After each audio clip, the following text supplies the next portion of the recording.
مرحلہ ہے, بہت سخت مرحلہ. یقین کر لیں, بعض اوقات میں سفر پہ جاتا ہوں, میں مجلس پڑھنے جاتا ہوں یا تقریر کرتا ہوں. ایک دفعہ میں ایک جگہ تقریر کر رہا تھا, ایک خاتون, میں اترا, گرمی تھی, ڈی اے خان میں ایک خاتون, میں نے سوچا شاید مانگنے والی ہے, میں نے جیب میں ہاتھ ڈالا, یہ قریب آئے گی تو میں اس کو پیسے دوں گا. اس نے چٹ مجھے دی, اس میں لکھا ہوا تھا کہ میرا بیٹا 2-3 سال سے مسنگ ہے, مجھے میرا بیٹا ملوا دے.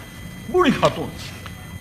کتنی خواتین ہیں, والدین ہیں جو مر گئے ہیں اپنے بچوں کا انتظار کرتے ہوئے, میں جانتا ہوں ان کو. یہ مسئلہ مسنگ پرسن کا, ہم اگر رول آف لا کی بات کرتے ہیں تو پاکستان کے اگر آپ نے گرفتار کیا تو اس کو کورٹ میں لے جاؤ, اسے سزا دلواؤ. آیا مسنگ کرنا پاکستان کے آئین اور قانون کے مطابق ہے؟ کون کرتا ہے؟ حکومت سے کہتے ہیں, وزیر داخلہ کہتے ہیں ہم نے نہیں کیا, پولیس کہتے ہیں ہمارا کوئی تعلق نہیں ہے. کون لے کے جا رہا ہے, کون ان کو اٹھا کے لے کے جا رہا ہے؟ آیا ہمیں سوال نہیں پوچھنا چاہیے اور ان کو جواب نہیں دینا چاہیے؟ یہاں پر ہمیں سب کو آواز اٹھانی چاہیے. مسنگ پرسن کوئی بھی ہو, کسی قوم قبیلے کا ہو, وہ انلیگل اس کو اٹھایا گیا, ہمیں اس کے خلاف آواز اٹھانی چاہیے اور جن لوگوں نے اٹھایا ان کو کچہرے میں لانا چاہیے. آپ یقین کر لیں, میں آپ کو ایسے واقعات بتا سکتا ہوں, اپنے فیملی کے بعض ہمارے عزیز ہیں, ان کے بھائی جو میجر ریٹائرڈ تھے, ان کو کراچی سے اٹھایا گیا, ان کو کوئٹہ لایا گیا. 6 مہینے بعد ان کو پتا چلا فلان جگہ ہے. انہوں نے اس وقت کے راحیل شریف صاحب سے رابطہ کیا کہ یہ میرا بھائی کوئٹہ میں, یہ تصویریں دی. انہوں نے 3 دن بعد بتایا کہ میں نے پتا کیا ہے, وہ کہہ رہے میرے پاس نہیں ہے. اس کے بعد یہ خود وہاں کے کوئٹہ اپنا بھائی پیسے دے کے لے کے آئے. یہ حالت ہے ہماری. جب پوچھا کہ یہ کیوں ہو رہا ہے تو بتایا کہ یہ ہمارے اور بھی بہت سے کام کرتے ہیں, بیچ میں یہ بھی کر جاتے ہیں. تو پاکستان کا جو درد ہے سب سے بڑا, وہ رول آف لا کا نہ ہونا ہے, آئین پر عمل نہ کرنا ہے. اگر ہم پاکستان کو چلانا چاہتے ہیں, بچانا چاہتے ہیں, تو ہمیں اس طرف جانا پڑے گا. آئین کے مطابق حکمرانی ہو, رول آف لا ہوگا تو پاکستان آگے بڑھے گا. اگر ڈسکریمنیشن ہوگی, ابھی آپ دیکھ لیں, وہ بچے جو سکول نہیں جا سکتے, والدین کے پاس پیسے نہیں ہیں, وسائل نہیں ہیں, ان کو سکول میں لے جانے کے لیے کیا رکھا گیا ہے؟ ڈسکریمنیشن ہے, ہیلتھ کے مسائل ہیں, لوگ غربت ہے, اپنے بچوں کی شادیاں نہیں کر سکتے, غربت ہے. آپ یقین کر لیں, یہاں دوست کہتے ہیں کہ ہم اس کی بھرپور حمایت کرتے ہیں, یہ زبردست طریقے سے رائے لے کے آئے گا پاک اور پاس ہو جائے گا. دیکھیں, یہ پاس بھی آپ کر لیں, آپ ان عوام کے نمائندے نہیں ہیں جو دن کو 3 ٹائم کا, جن کے پاس 1 ٹائم کو مشکل سے کھاتے ہیں, وہ آپ ان کے نمائندے نہیں ہیں, ان کی آواز نہیں ہے.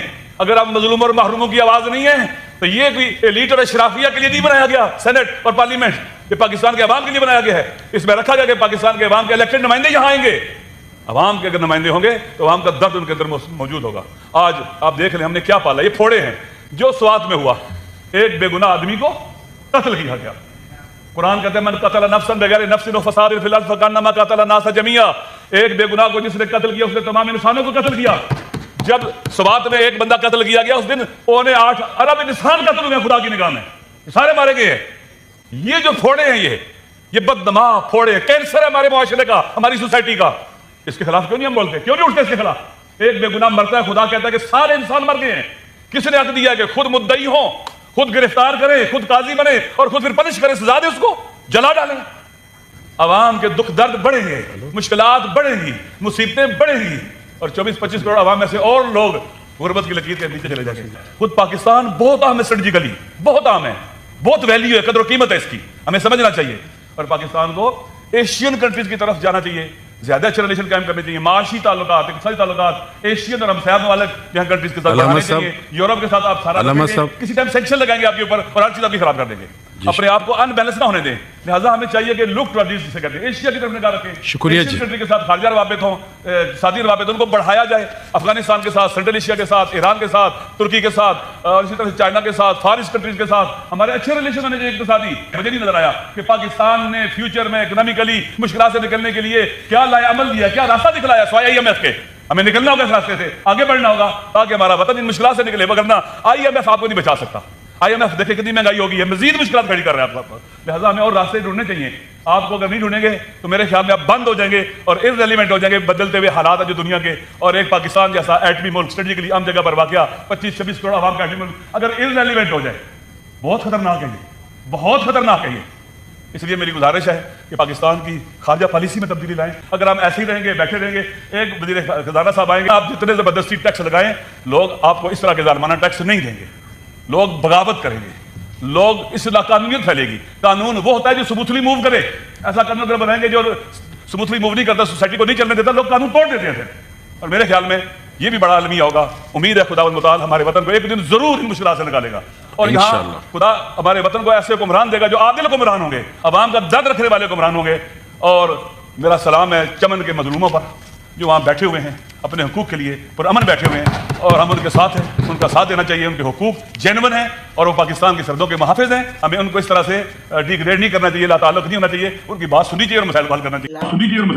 علامہ صاحب یہ ہیں جناب علامہ ناصر عباس صاحب سینٹ میں تقریر کر رہے ہیں. یہ پہلی مرتبہ سینیٹر منتخب ہوئے ہیں اور آئے ہیں پی ٹی آئی کے تعاون سے، لیکن ان کے اندر جو جراثیم ہیں غیرت کے، جرأت کے، بہادری کے، وہی جو ایران میں ہیں کہ پوری دنیا میں غزہ میں مسلمانوں پر ہونے والے مظالم پہ آواز اگر بلند کی تو مقتول پر ایران نے، اور اس کا خمیازہ بھی انہوں نے بھگتا، انہیں نقصان بھی بہت اٹھانا پڑا. اب یہ بات کر رہے ہیں، وہ دکھا رہے ہیں کہ مستقبل میں آنے والی جو مشکلات ہیں پاکستان کے لیے وہ ہمارے کرتوتوں کا ہی سایہ ہوں گے. ہمیں اپنے کرتوت درست کرنے چاہیے. ہمارے اگر اقدامات درست ہوں گے جمہوریت کے لیے، انسانی حقوق کے لیے، تو ہی معاشرہ پنپ سکے گا اور معاشرہ ترقی کر سکے گا اور ملک کو دوام اور حفاظت ملے گی. ادروائز اگر اس طرح لوگوں کے حقوق کو یہ بنا لیا گیا یرغمال اور ان کے حقوق غصب کر دیے گئے، ریاستی جبر کا شکار کیا گیا ہے انہیں، تو پھر جو افراتفری ہوگی، پھر یہ اغیار تو اس سے فائدہ اٹھا سکتے ہیں. اپنوں کو اور اس ملک کو تو سراسر نقصان کا سامنا کرنا ہوگا. کیا ہی عجیب بات ہے کہ 76 سال میں جو بھی لوگ اقتدار میں تھے انہوں نے کیا دیا، کیا پایا، کیا کھویا. وہ 150 ارب ڈالر کے قریب قرضے ہیں ملک پہ، اور نہ جانے وہ 150 ارب ڈالر کہاں لگا ہے. بڑے بڑے کارپوریشنز اور بڑے بڑے جو ادارے ہیں گورنمنٹ کے پبلک سیکٹر میں، وہ تو سارے کے سارے خسارے میں چل رہے ہیں. بینک بیچ دیے گئے. پی ٹی سی جو بہت آمدن دینے والا ادارہ تھا، بینک، یہ وہ تمام چیزیں بیچ دی گئیں جو فائدہ دے رہی تھیں. جو خسارے میں تھی وہ پاکستانیوں کے گلے میں ڈالا ہوا ہے. اس کے کفن پہ، اس کے سگریٹ، ماچس اور لائف بوائے اور نہانے کے صابن پہ اور روزمرہ کی اشیاء پہ ٹیکس لگا دیا گیا. اور پھر یہ کہ ایڈمنسٹریشن کے فیلئر کی یہ حالت ہے کہ وہ پی ٹی وی اور ریڈیو لائسنس جو ہے نا وہ بجلی کے بلوں میں لے رہے ہیں. حالانکہ بجلی کے بل جو ہے نا، بجلی مہنگی ہونے کی وجہ سے اتنے آ رہے ہیں کہ ٹوٹل آمدن جو اتنی ہے ایک نارمل اور ایوریج گھرانے کی ہوتی ہے، اس کی ٹوٹل آمدن سے کہیں زیادہ وہ بل آ جاتے ہیں بعض اوقات. اور دھڑا دھڑ لوگ کنیکشن کٹوا رہے ہیں اور بہت ہی بری حالت ہے مہنگائی کے حوالے سے. اور مایوسی خاص طور پہ 25 کروڑ کے عوام کا بہت بڑا حصہ 65% جو یوتھ پر مبنی ہے، اور وہ سارا سارا وہ بے امید ہو رہا ہے، نا امید ہو رہا ہے، ہوپ لیس ہو رہا ہے، کیونکہ انہوں نے اپنے مستقبل کا آغاز کرنا ہے، ابھی زندگی شروع کرنی ہے. مستقبل کے وہ امین ہیں. اس ملک کے فیصلے انہیں کو کرنے چاہیے جنہوں نے اس ملک میں بسنا ہے. جتنی سیاستدانوں کی اس وقت کھیپ ہے قومی اسمبلی میں پی ڈی ایم کی شکل میں، جو اسٹیبلشمنٹ کے یہاں کا تارا بن گئے، یہ آج ہیں کل نہیں ہوں گے، لیکن رہنے والے تو یہاں پہ یوتھ ہوگی.